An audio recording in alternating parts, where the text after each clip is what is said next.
Hola, ¿qué tal? Bienvenidos a Círculo Político, el programa que TVO tiene a bien presentar a todos ustedes, los televidentes, que afortunadamente nos hacen el favor de vernos y escucharnos en esta dinámica que hemos implementado de hacer un análisis serio de la política que está sucediendo en México.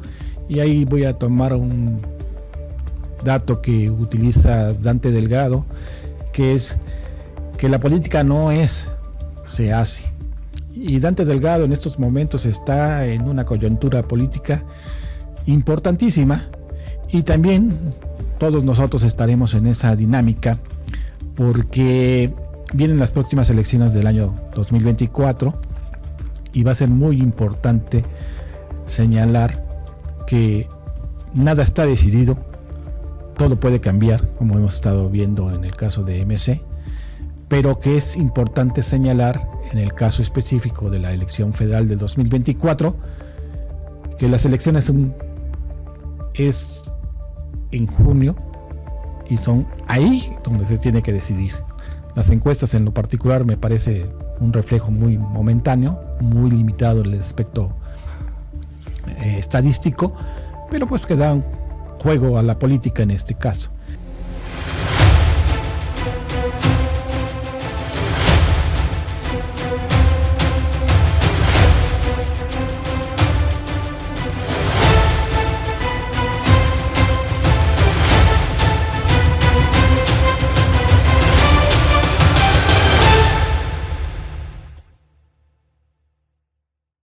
Y nos acompañan para el análisis de la pregunta que vamos a hacer en esta ocasión, que se refiere a si las estadísticas de las últimas 3 elecciones presidenciales en México nos dan un panorama a lo que viene.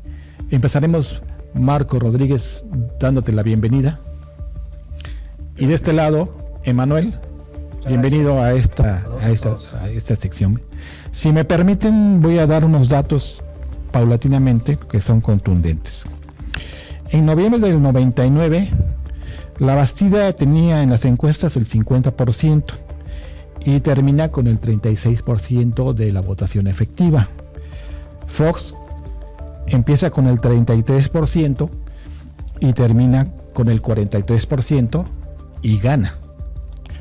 En la siguiente, Andrés Manuel López Obrador empieza en las encuestas con el 44% y termina con el 35%, se cayó. Calderón empieza con el 25%, muy cuestionado, y termina con el 36% y gana la elección. A mi particular punto de vista, poco o mucha duda. En la siguiente, Peña Nieto, un año antes, tenía el 47% de intención de voto y termina con el 38%. Pierde algunos puntos. Y López Obrador empieza con el 27% y termina con el 32%. Subió. Y en la última, AMLO empieza con el 27%, termina con el 53%. Y Anaya empieza con el 23% y termina con el 22%.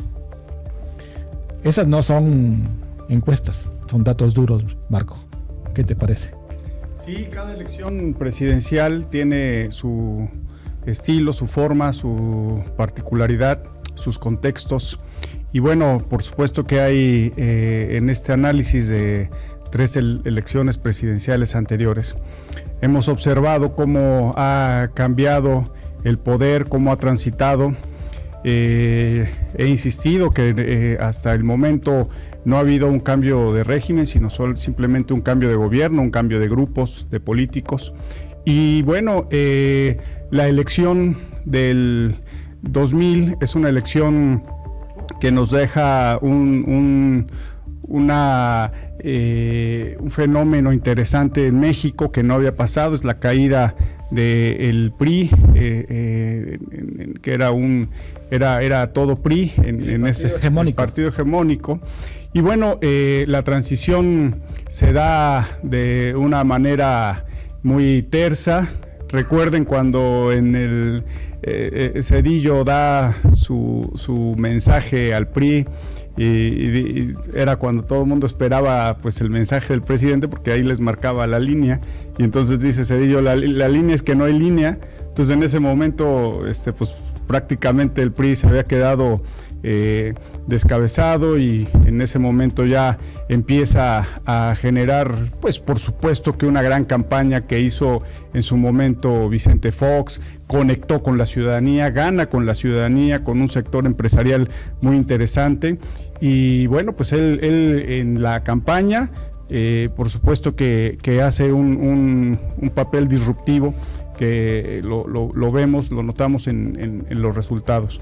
Posterior a ello se da otro fenómeno, que es con el de Andrés Manuel, un Andrés Manuel que ahí haré algunos señalamientos particulares del Andrés Manuel del 2006, el Andrés Manuel del 2006 que encendía las masas, que venía caminando también con un discurso bastante disruptivo, que venía después de una serie de errores por parte del gobierno federal, con esto que se vivió con el desafuero, y que le dio muchísima fuerza a nivel nacional para poder competir. Pero ojo, es muy importante observar que el Andrés Manuel del 2006, candidato, venía acompañado por 3 partidos políticos que no eran parte de su propiedad, como hoy lo es Morena. Y creo, desde mi punto de vista, que ese momento era el indicado para poder llegar a la presidencia de la República, porque iba también a tener cierto control en el gobierno, pero no control en los partidos, que iban a ser ejes de contención para la toma de decisiones en la vida partidista, y que eso hubiera podido seguir ayudando a construir una vida más democrática, algo que no lo vemos en la actualidad.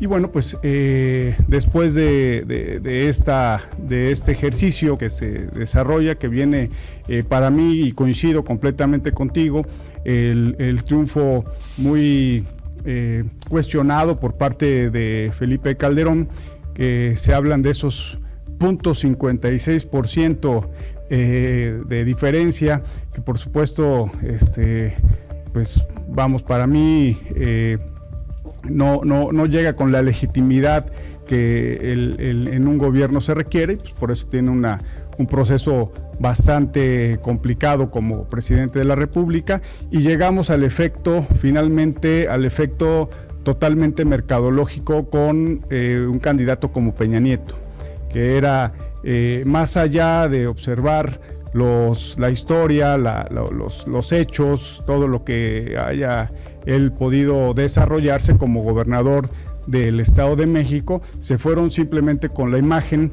de una persona que, por supuesto, sabemos cómo ganó, y que ahora en el ejercicio de gobierno pues fue bastante cuestionado.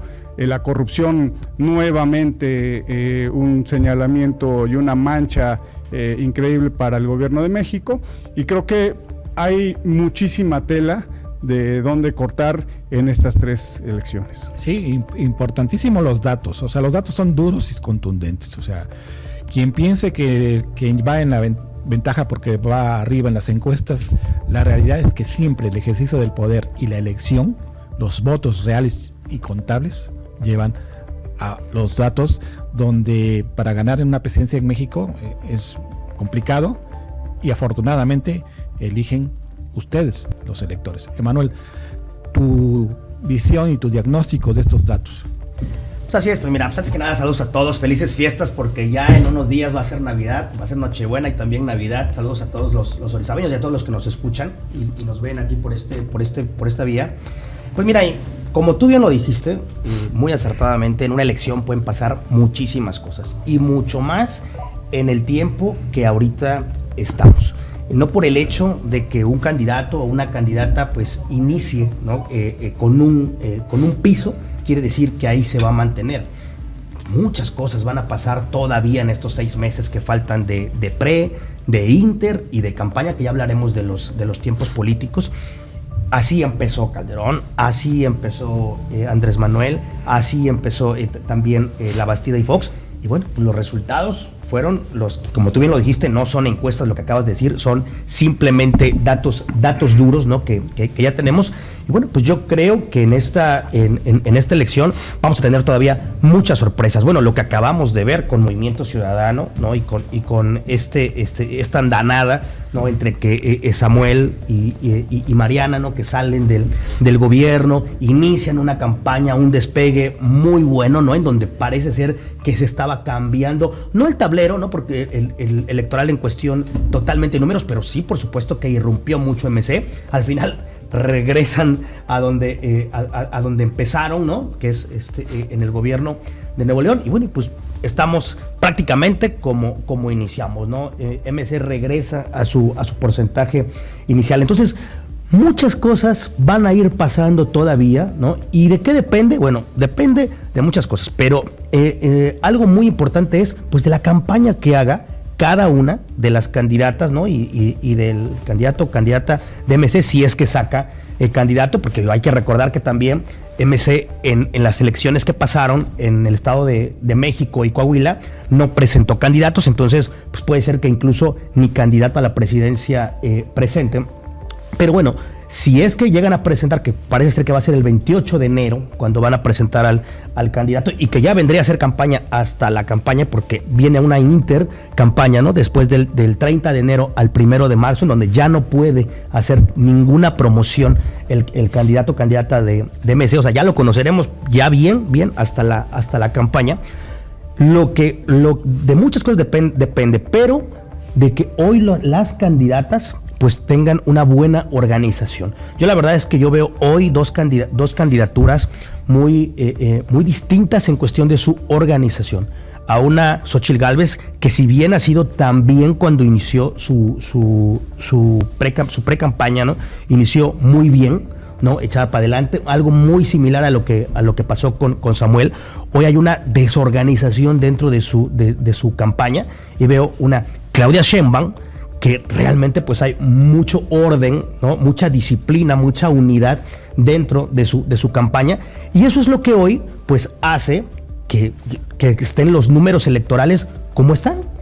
Claudia Sheinbaum con una muy buena ventaja sobre Xóchitl. ¿Producto de qué? Bueno, pues de que hasta ahorita, hasta diciembre del 2023, hay una campaña más organizada, con más orden, con más unidad de este lado, y del lado de la oposición, pues simple y sencillamente todavía no acaban de despegar. Va a depender mucho de lo que vaya a pasar a partir de enero, de que podamos ver que esta numeralia electoral cambie y que veamos una sorpresa, como la hemos visto ya en años anteriores. Sí, los datos son contundentes. Los favoritos normalmente no crecen tanto, Así es. Se van hacia abajo. La oposición crece, obviamente por el concepto de la campaña, y ahí utilizando, y los amigos de Córdoba me apoyarán en ese dato, la famosa frase de los rancheros de Matacalabaza: hay salida de caballo brioso y llegada de burro cansado. Continuamos en el siguiente esquema, nos vamos a corte y seguiremos con una pregunta para estos datos que van a ser fundamentales para la toma de decisiones.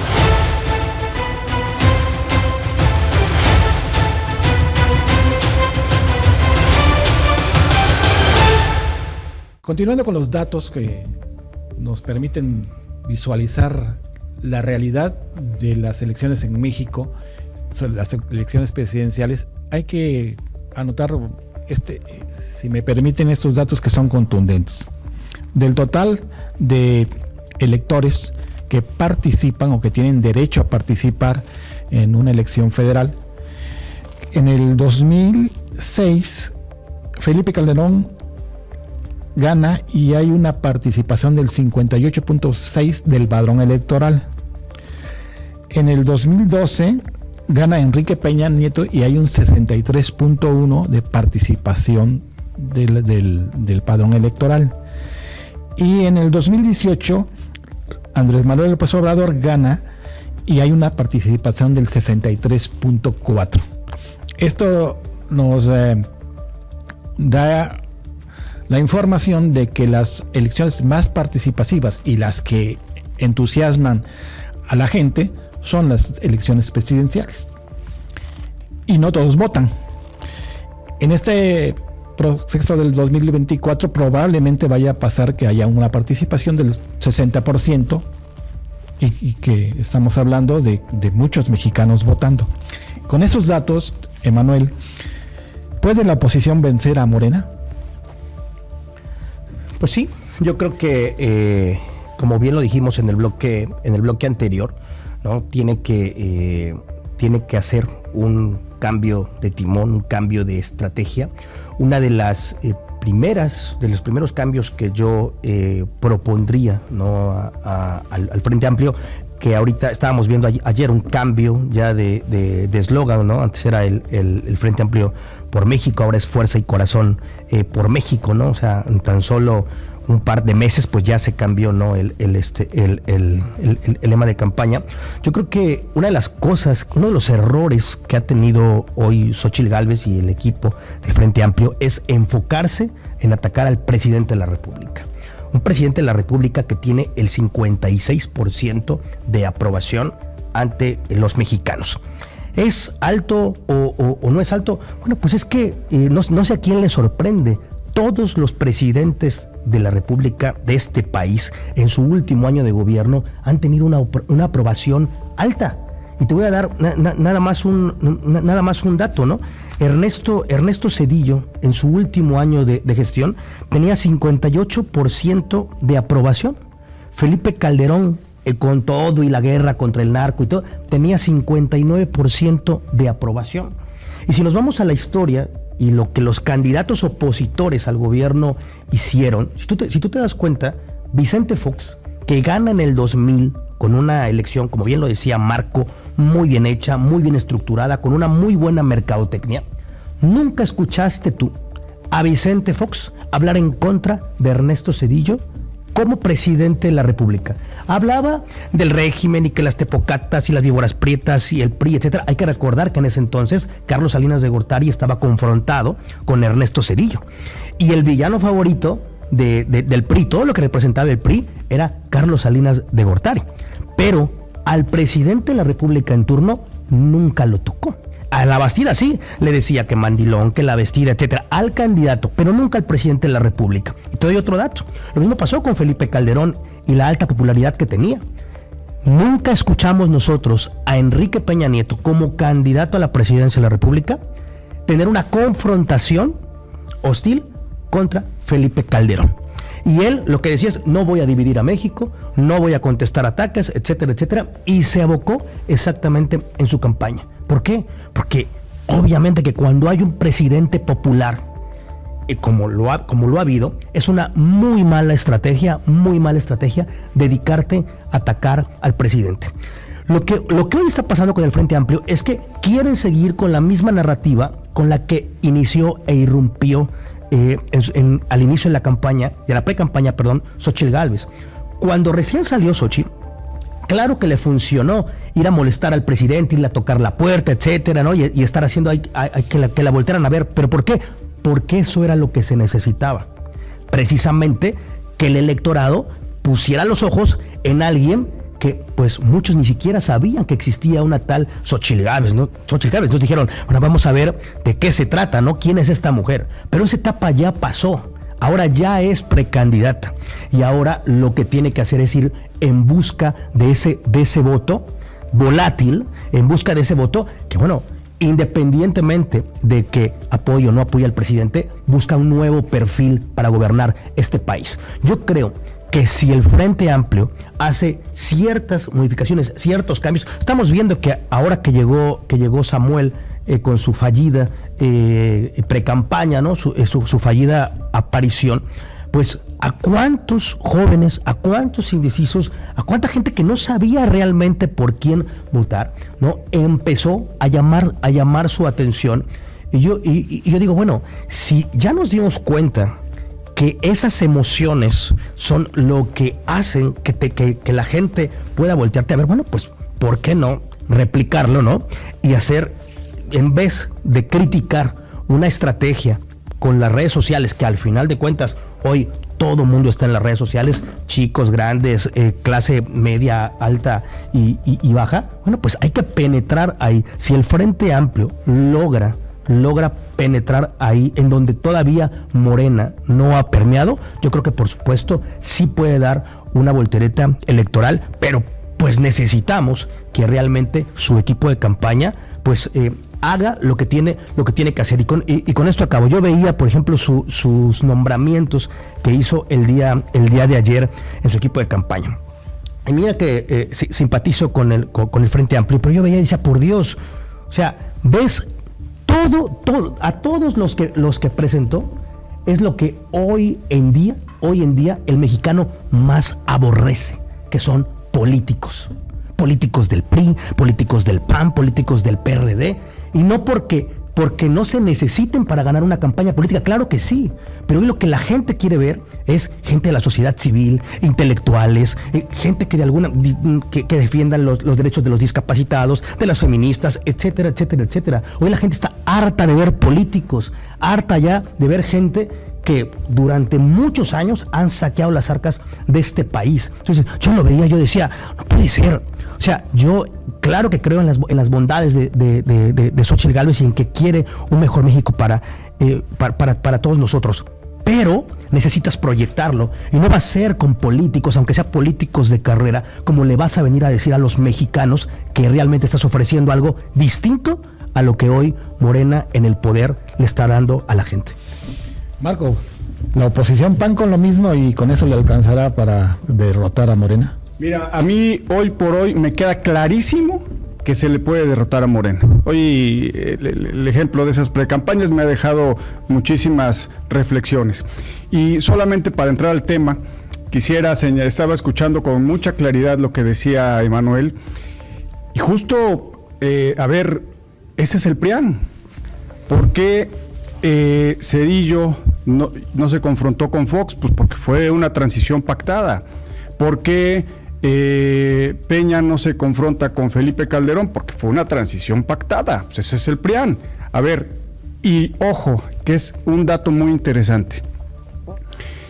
En la campaña permanente de Andrés Manuel, siempre se refirió, por supuesto, al enemigo preferido, que fue Carlos Salinas, pero en su momento mete a Enrique Peña Nieto. Y por supuesto, pues era un gobierno altamente corrupto. Solamente que en la campaña observamos, ¿y dónde se rompe el PRIAN? Observamos que Anaya, como candidato, dice que llegando a la presidencia va a meter a la cárcel a Enrique Peña Nieto.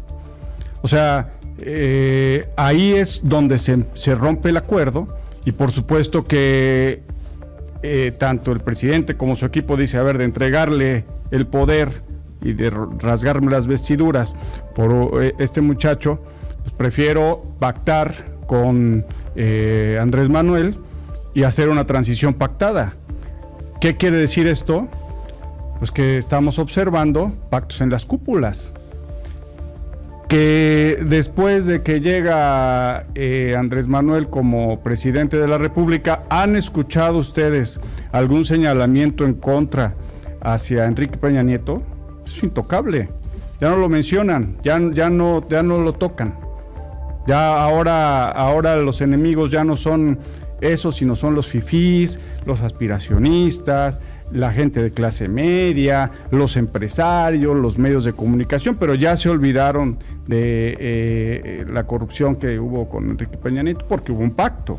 Ahora, ¿qué sí creo que pueda generarse hoy en esta campaña? Bueno, en esta etapa de precampaña se observó las debilidades que tiene el oficialismo y que hoy Morena presenta. ¿Qué presenta Morena? A ver, Morena es el partido más joven con los candidatos más, pues por decirlo así, más de la vieja política. O sea, con mucho historial negativo. Pero sí hay un tema. El presidente de la República hoy está muy bien posicionado porque ha hecho efecto la entrega de todos estos estímulos sociales y apoyos sociales que se dan. Claro que sí. Solamente que hay que mantener esa visión y ese dato con antecedente histórico. La mayoría de los presidentes que entregan este tipo de apoyos, su posicionamiento se queda en un momento muy corto, porque el daño que le están haciendo económico a la nación y a las arcas de la nación son profundas. Por eso los analistas, los estadistas, los académicos, la gente que sabe y que le entiende perfectamente a lo que es el Estado, estamos muy preocupados, están muy preocupados. Y muy preocupados porque los datos económicos, políticos y sociales no se pueden sostener con este gobierno. Quien encuentre, como se habían ya dado aquí en las precampañas, el mensaje para transmitirlo a la ciudadanía del daño que está causando el despilfarro económico que se viene dando desde el gobierno de la República, pues por supuesto que va a generar un despertar. 2024, el año decisivo para la democracia, si conservamos las instituciones, si conservamos el equilibrio, y creo que en el próximo periodo presidencial veremos una dinámica diferente al populismo que estamos viendo, populismo efectivo, por cierto. Regresamos.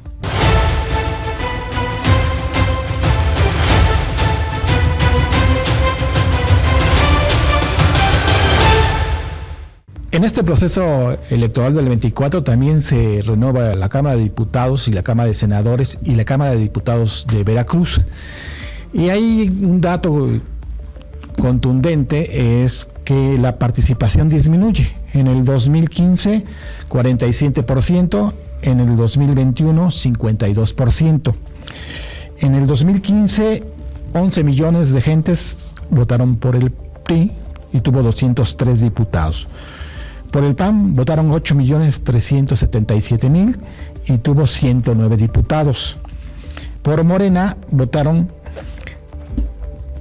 3.457 y tuvo 35 diputados.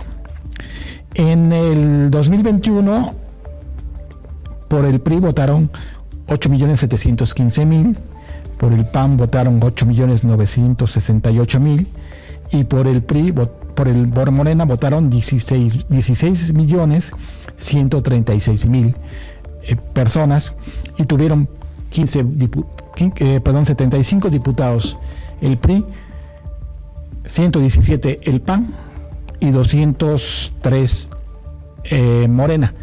La conformación cambió por los partidos Verde, PT y por el PRD.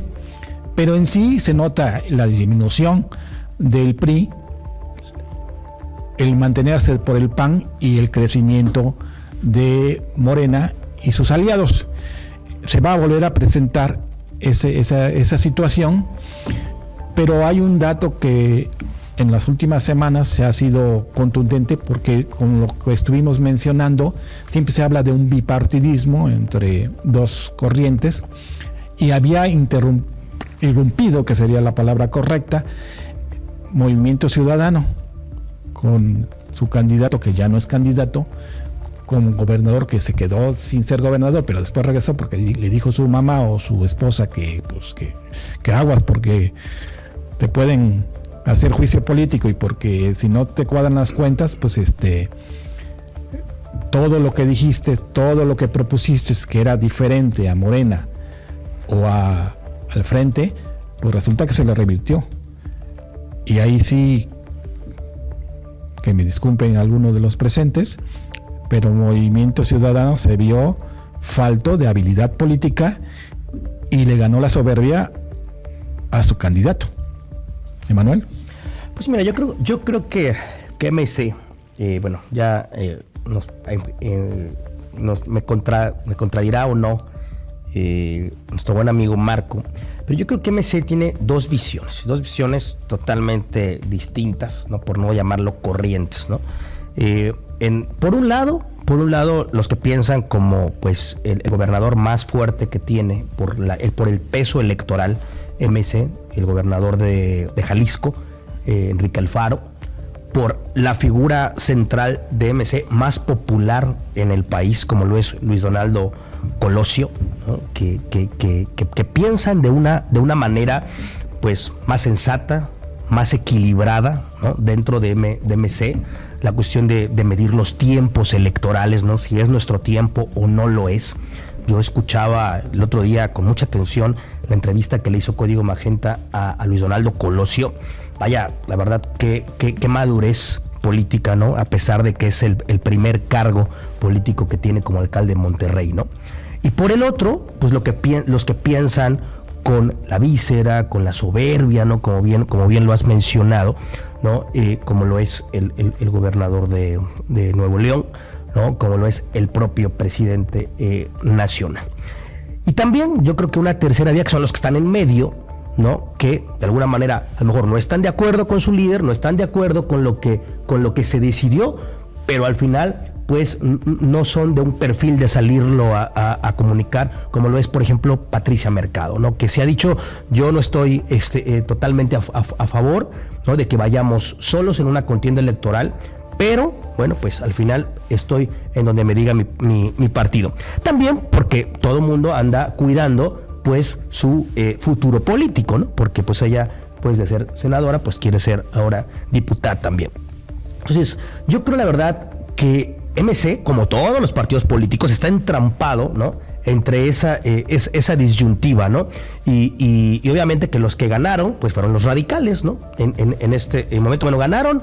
Todos perdieron. Ganaron y al final perdieron todos. Y yo creo que esa ala equilibrada del partido, esa ala que pensaba más mesurado, que decía, hay que sentar, porque mira, incluso si dijéramos que MC lo hacía para poder tener mejor representación política dentro de la próxima contienda electoral, yo creo que si ellos hubieran ido en una alianza electoral con el Frente Amplio, hubieran tenido mucho más posiciones en las cámaras de diputados, incluso en las presidencias municipales que se van a jugar, ¿no? Y en las gubernaturas que se van a jugar, mucho más posiciones que al ir solos, mucho más. O sea, por donde le veas, creo que fue una muy mala jugada de MC, que irrumpió con una buena campaña Samuel García. Eso no lo vamos a negar en esta mesa, que realmente hubo gente que se esperanzó con su campaña, claro que sí. Eso creo que no tenemos duda de eso. Pero de que fue una muy mala decisión aventarse como el Borras nada más a la campaña, sabiendo que tenías un desastre en el estado, sabiendo que tenías un Congreso en contra, pero que además de todo que lo tenías en contra, un Congreso que ya sabiendo que vas a ir a una campaña electoral, ya sabiendo que quieres ser candidato, todavía por un lado entregas tu licencia y por el otro fustigas, amagas y atacas a quien te tiene que autorizar esa licencia. Fustigas, amagas y atacas a quien de alguna manera depende que tú puedas irte limpio esa contienda electoral. Entonces, yo creo que fue una muy mala estrategia. Faltó mucho esa negociación política, que en todos lados la hay. Digo, a ninguno de nosotros nos debe espantar que en todos lados debe haber esa cordialidad política, incluso con el adversario. Porque el hecho de que tú tengas un adversario electoral no quiere decir, porque no estamos en la época de los caníbales, ¿no? Que nos vamos a matar entre nosotros. No, para nada. Al final a todos nos interesa lo mismo, que es el país, que es México. Entonces yo siento, con esto cierro, que fue una muy mala estrategia por parte de Samuel. No me queda duda que era buen candidato, eso no me queda duda. Que lo hubiera alcanzado para ganar, eso es debatible, y eso pues ya no lo vamos a saber, al menos ahorita en el 2024. Marco, Movimiento Ciudadano hace mal negocio, pierde una oportunidad histórica de crecimiento, ¿o es su cruda realidad? No, Movimiento Ciudadano creo que es un gran proyecto que irrumpió en las precampañas tan desabridas que se están observando ahorita con las otras propuestas. Y bueno, algo muy interesante es que cimbró la vieja política. O sea, aquí la salida de Samuel fue algo que se venía platicando desde la parte interna del mismo movimiento, en el que efectivamente da la razón de no querer ir en una alianza con el PRI y con el PAN, porque a la salida, pues por supuesto que a Xóchitl la hace chiquita y empieza en una competencia a meterse con Claudia Sheinbaum. Ahora, esa decisión no la toma Movimiento, la toman los electores, y cuando empieza a haber una efervescencia, pues se hace notar cómo la campaña de Xóchitl baja y la campaña de Samuel mueve. Ahora, yo lo observo desde dos vertientes. La vertiente desde la parte externa y desde la parte interna.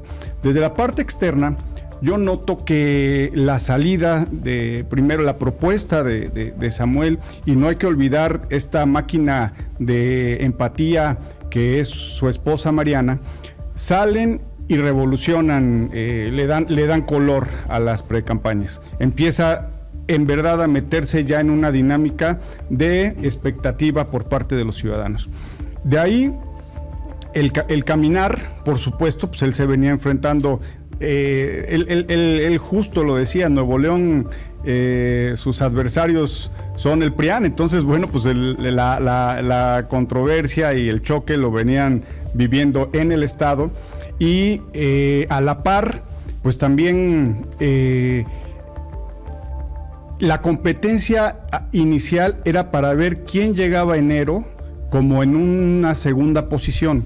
Entonces, por eso la confrontación se empezó a dar entre Movimiento Ciudadano y el Frente, principalmente el PRI, porque es el primer desplazado. Entonces, cuando empieza a avanzar, hay muchos factores que empiezan a generarse alrededor, le empieza a subir su porcentaje, y bueno, creo que como precampaña fue la mejor precampaña que hemos visto en este año. Ahora, en lo interno yo creo que lo que dice Emanuel coincido. Hay personajes muy serenos, muy ubicados, como Alfaro, como sobre todo Colosio. Para mí se me hace una de las grandes promesas de estos jóvenes que el país necesita, y hace planteamientos muy razonables. Considero que el carácter de Samuel pues es más combativo, más echado para adelante a la primera. Y bueno, ¿cuáles son los costos en el interior?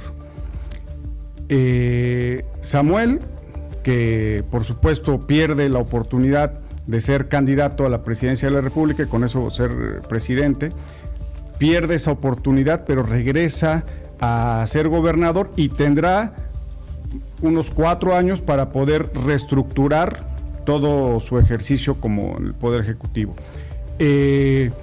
Movimiento Ciudadano tiene una gran figura, pierde esta figura para poder obtener la presidencia de la República, pero seguramente saldrá otra figura que pueda ser también tanto ciudadana como disruptiva, que es el perfil que viene manejando Movimiento Ciudadano. ¿Quién creo que desde mi punto de vista es el gran perdedor de esta decisión? Para mí, el secretario de Gobierno del Gobierno de Nuevo León, porque no es posible que un secretario de Gobierno, primero, no tienda los puentes de comunicación con los partidos políticos adversarios.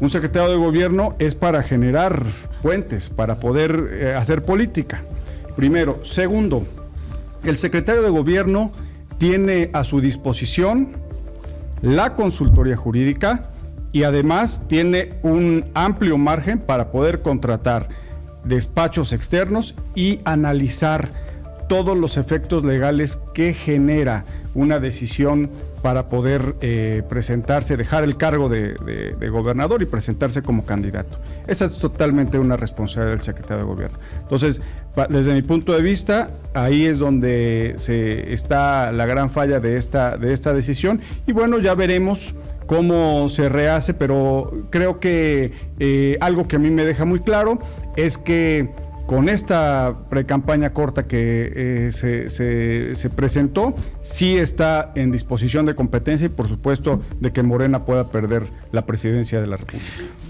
Vamos a ir a un corte porque nuestros patrocinadores y el canal nos los piden, Café Tenango, y regresamos porque ya se está calentando. Si se ve que está moviéndola es porque son patadas aquí abajo. Continuamos.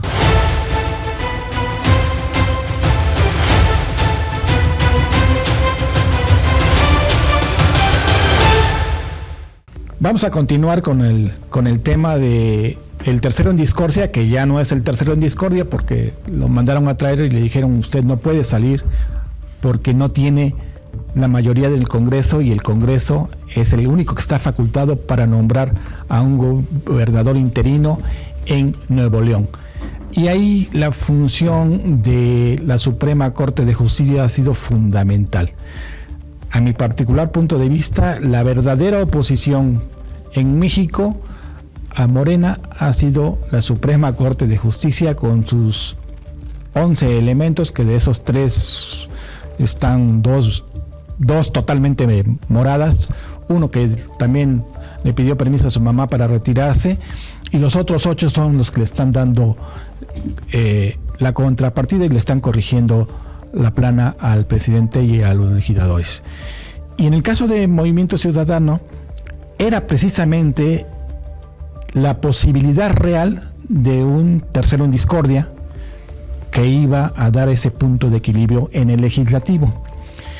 Y es un análisis muy importante, Manuel, para que los electores tomen la decisión en cuanto a el poder legislativo en México. Movimiento Ciudadano, como tú lo decías, tenía más posibilidades de hacer crecimiento legislativo yendo con el frente. Ahora, ¿cuál es su realidad? Desde el punto de vista de que va a tener un candidato de menor popularidad que Samuel García.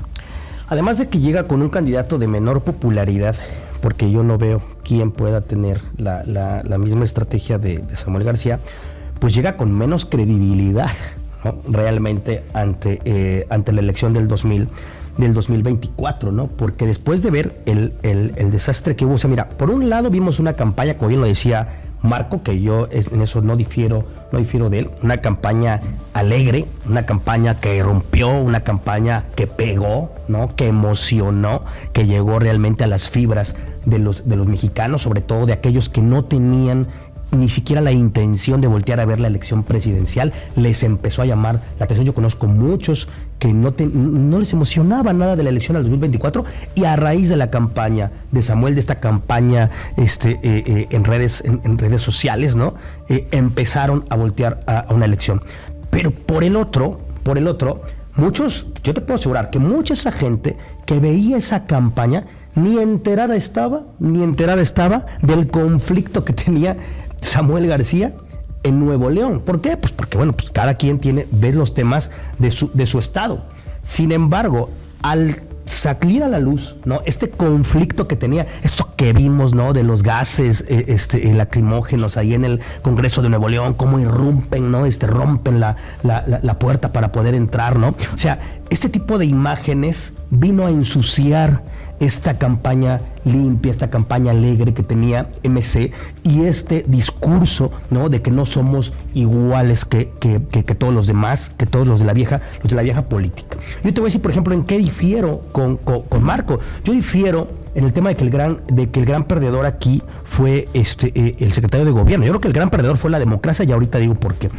Pero yo creo que mira, cuando tú nombras un secretario de gobierno, pero con un gobernador con el perfil autoritario como el de Samuel García, pues no te queda más que ser un secretario de gobierno decorativo. Y yo emulo mucho, ¿no?, a la manera de ser de Samuel García al de Andrés Manuel López Obrador. Cuando hemos visto nosotros una secretaria de gobierno o un secretario de gobierno que realmente pueda tener una posición relevante en el gabinete. Incluso a la exsecretaria de gobierno, la exministra Olga Sánchez Cordero, hasta le llamaban la secretaria Florero, ¿no? ¿Por qué? Pues porque realmente ella en realidad no decidía nada. Adán Augusto López, bueno, pues por algo no pudo llegar a ser el candidato presidencial. ¿Por qué? Porque era el secretario de gobierno, pero no tenía una posición relevante. Y lo mismo pasa hoy con la secretaria Rosa María Alcalde, ¿no? Lo mismo. Entonces, pues al tú ser un gobernador que aquí se hace lo que yo digo, etc., pues bueno, tú como secretario de gobierno, ¿qué te queda contradecir al gobernador? Si el gobernador se la pasa denunciando, amenazando, etcétera, a los diputados, pues a ti lo que te queda es respaldar a tu gobernador o te corren al día siguiente. Yo lo que creo es que aquí Samuel, una de dos, o fue o muy soberbio o muy ingenuo, ¿no? Muy soberbio, porque creyó que a pesar de todo iba a poder ser un Andrés Manuel, sí, nada más que él no es Andrés Manuel López Obrador. ¿Sí me explico? O sea, una cosa es que creas que puedes emular esa manera de ser y otra cosa es que tengas realmente el control electoral. Digo, Andrés Manuel tiene mayoría en la Cámara de Diputados, ¿no? Yo escuchaba el otro día a Dante Delgado, ¿no?, que decía, es que los diputados no son nada contra los 800,000 votos que tuvo Samuel García. Sí, nada más que esos 800,000 votos que tuvo Samuel García son los mismos 800,000 votos que fueron y dijeron, yo quiero a Samuel García de gobernador, quiero a MC en el gobierno, pero quiero que tenga un contrapeso. O sea, fueron los mismos 800,000 que votaron cruzadamente en Nuevo León. ¿Sí me explico? Entonces, tanto valen los 800,000 que votaron por él, que son los mismos que votaron por los otros partidos políticos. Entonces, y por el otro, o fue muy ingenuo al creer que el PRI y el PAN, teniendo una confrontación como la tenían con él, pero además viendo su crecimiento electoral, pues se iban a quedar de brazos cruzados, ¿no? Y sí, claro que sí, pásale, ¿no? Pásale y venme quitando votos, total, a ver qué pasa. Claro que no.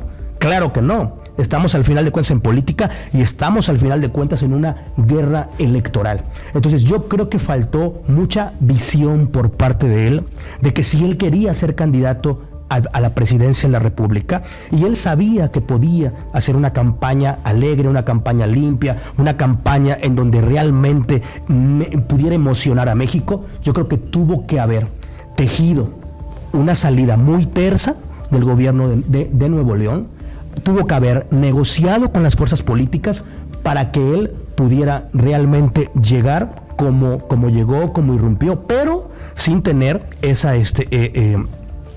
todavía esa desaveniencia en Nuevo León. Y finalmente, ¿por qué digo que perdió la democracia?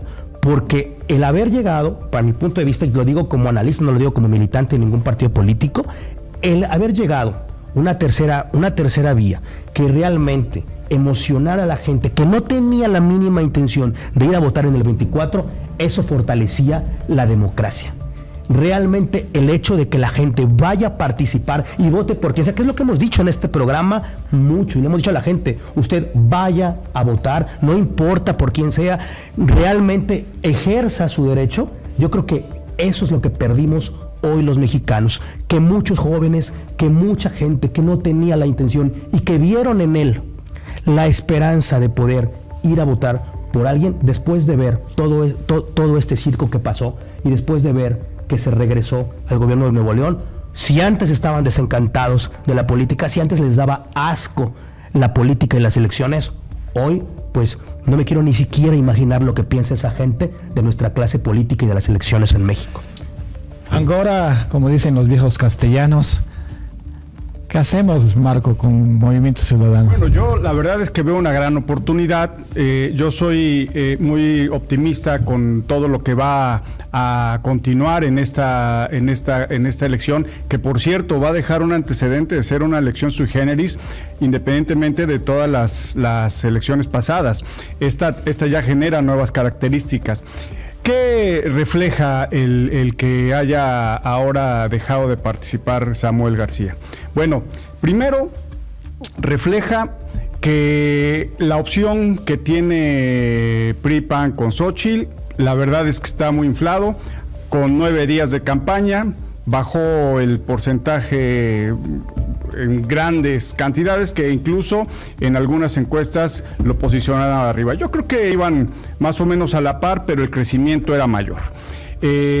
Segunda, que las campañas que están haciendo tanto Morena como el Frente, pues son campañas muy insípidas, y que esta nueva campaña que venía impulsando Samuel, pues prendió y le puso color a las campañas. Ahora, que sí es muy importante para lo que viene, que hoy lo que apenas empieza, porque realmente digamos que la base, la verdadera campaña iniciará en marzo con un antecedente en enero.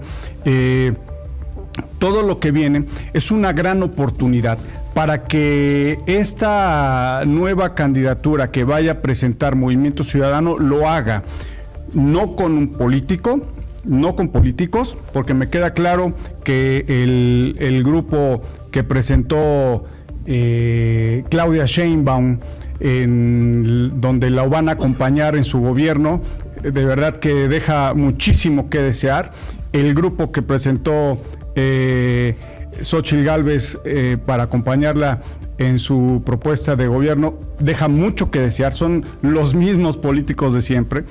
Y por supuesto que la ciudadanía está esperando una tercera opción. Esa tercera opción tiene que ser ciudadana y disruptiva. Hoy creo que la gran oportunidad para poder presentar a México ante un escenario de democracia más plena, pero incluso quitándole esta intervención de grupos de poder fáctico que están instaurados en los políticos tradicionales, es una candidatura ciudadana. Entonces, yo esperaría que, bueno, pues vamos a entrar ya en esta segunda semana de diciembre, que por cierto les deseamos a todos una feliz Navidad desde Círculo Político, y que estaremos en un espacio de mucha pausa todo diciembre, espacio de pausa política. Todo se va a restaurar en la segunda semana de enero, y en la segunda semana de enero volverá a agarrar este ritmo.